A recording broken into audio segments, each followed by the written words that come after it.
Oh hi. As Nintendo gears up to release the Wii U, I thought we should look back on one of the aging Wii console's most neglected features. That's right, Virtual Console.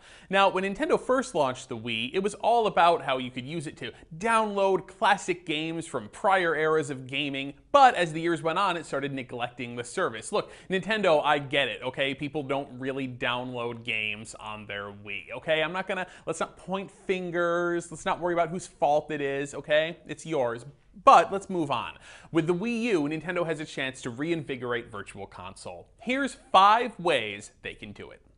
Number 1, more games.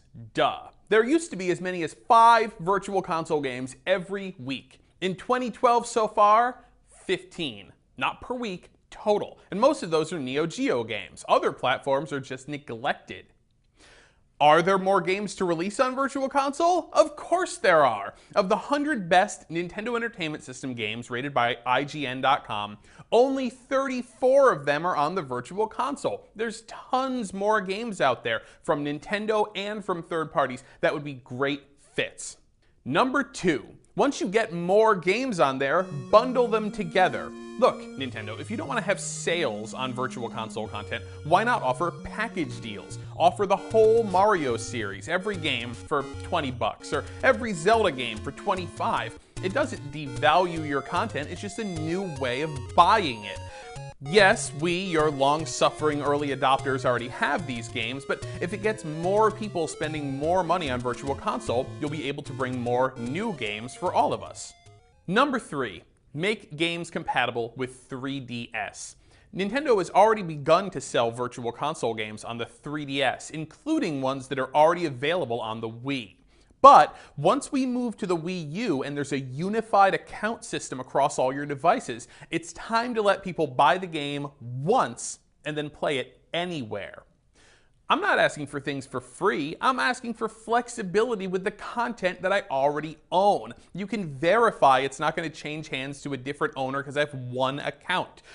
Allowing players to buy the game once and play it on all their Nintendo devices will give 3DS owners a reason to buy the Wii U and vice versa. Everyone wins. Number 4, let us configure our buttons.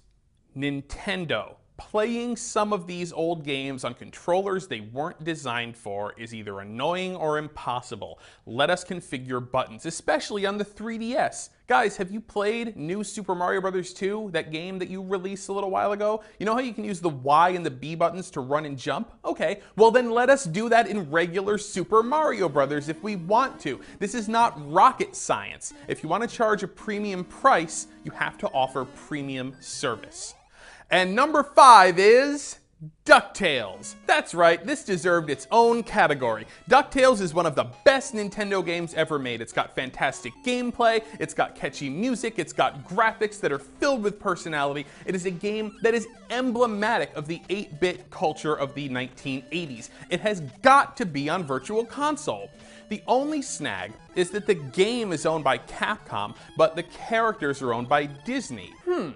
Is there any precedent for re-releasing a Capcom game whose IP is owned by Disney? Of course, Marvel vs. Capcom 2. So not only is it possible, it's actually been done before. All Capcom and Disney want is a sign from Nintendo that it is serious about bringing quality content.